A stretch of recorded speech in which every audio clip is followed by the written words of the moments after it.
What's up, guys? So putting all this together, believe it or not, I completely forgot the GoPro. Forgot to record all this, but we're almost at the end of it. And then I told my son, I was like, go grab the GoPro. So I'm jokingly now calling it the T-post garden because of all the T-posts I have up. More trellises than we probably need at this point. More arch trellises than we probably need at this point. Once again, in my last video, I was explaining how I was being extremely ambitious.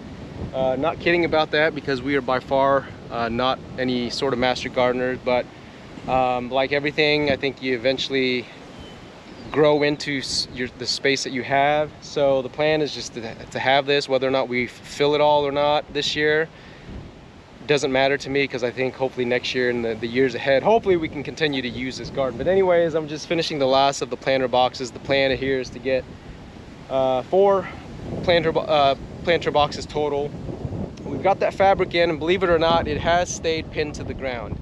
I did mention that I was a bit concerned about the Kansas wind blowing this up, picking it up. There was a corner over here that did pick up slightly, but for the most part, it has stayed down. I think what's helped is that when the fabric went down after about a day or two of getting sun, it kind of stretched a bit, so it really tightened up on its own.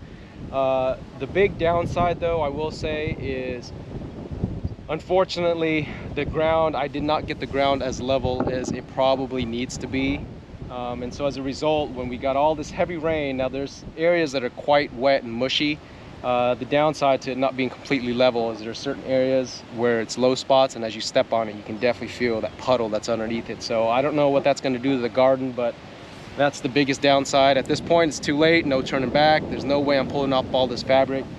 I'm going to keep this fabric down, and we'll use this garden for as long as this fabric lasts us. So here we go.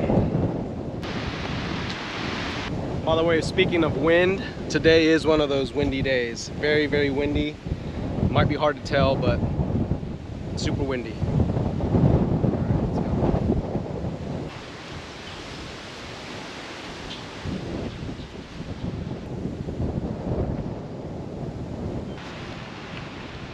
Go.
Okay, update on the garden.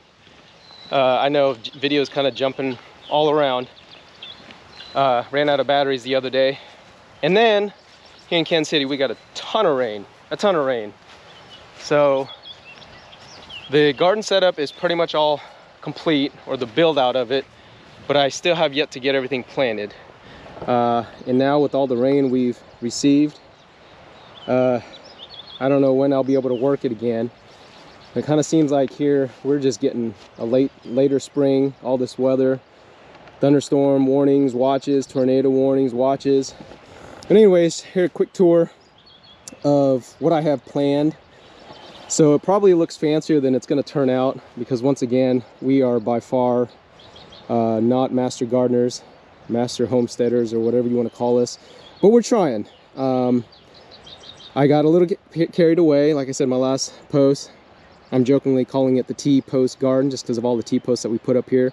More trellises than we probably need, but at least for this year, but we'll hopefully grow into it. Been watching these videos on these vertical tomato trellises, so tomatoes are going to go here. I got several rows that I'm going to get some probably zucchinis and eggplants, broccoli, artichoke maybe, where those white flags are. 4 arch trellises. I'm going to get, we've got cucumbers growing here, melons growing over there, some more melons over there. This one's empty. This one's going to be an herb box. So I was a little torn about getting these planter boxes in, just because it seemed a little, I don't know what's the word, redundant, or maybe that's not the right word, but you know, I put this fabric down, we got good soil in, so we could have just used the soil, the ground, instead of putting up these planter boxes. But then I was like, well, I don't know, it might be nice to have some raised beds. So we put in some raised beds. These will be some herbs. Gonna put in some leafy greens. Not sure what's going in the middle. That was just some extra cedar wood that I had left over. And then over here we've got some more vertical trellises, all cattle panel, hog panel, whatever you want to call it. Got some beans that's going in over here, some bush beans. So we got some things planted, but not a whole lot of growing going on. I don't know, I'm a little concerned about, I think seed rot is what it's called, because you can see here just the rain, the moisture is just hanging out. And we got more rain today, so this was my chance at coming out. And as I walk through here, it's nice because I can actually walk out here, but there's areas that's low, and there's definitely water just sitting there. And what I had mentioned earlier in the video was that that was the big downfall of getting this fabric in, was it appeared that the ground was level, but obviously now that the fabric's in, it's very easy to tell that the ground is not as level as it could be. There's areas of low spots, areas where the water is just pooling up, and so I don't really know how that's going to affect the garden. This is the first year where I've got this set up, but we'll see. So over here I got some long beans. This is still open.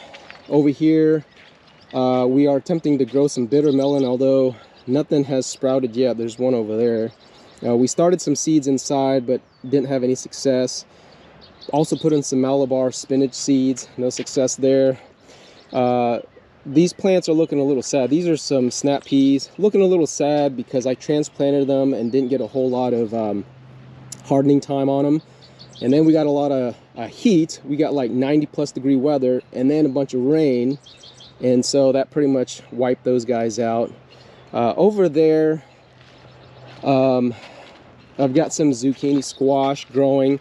I don't know how they'll do on a vertical trellis. I've kind of read mixed reviews on them. Some folks just said to stake them. Others said they were successfully able to get them to train up a vertical trellis. So we'll see how those turn out. But as you can see, still a lot of open spots because not a whole lot of luck with the seeds coming up. Over here I just planted melons the other day, or these were honeydew. This is going to be another box of, I got one pepper plant in there, but we're going to have some more herbs, lemongrass, mint, etc. And this was the other melon vertical arch trellis. So that area, we're moving the compost pile.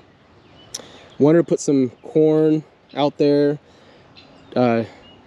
till up that ground a little bit more. That middle section is probably going to be a flower bed area. My wife wants to get some flowers planted.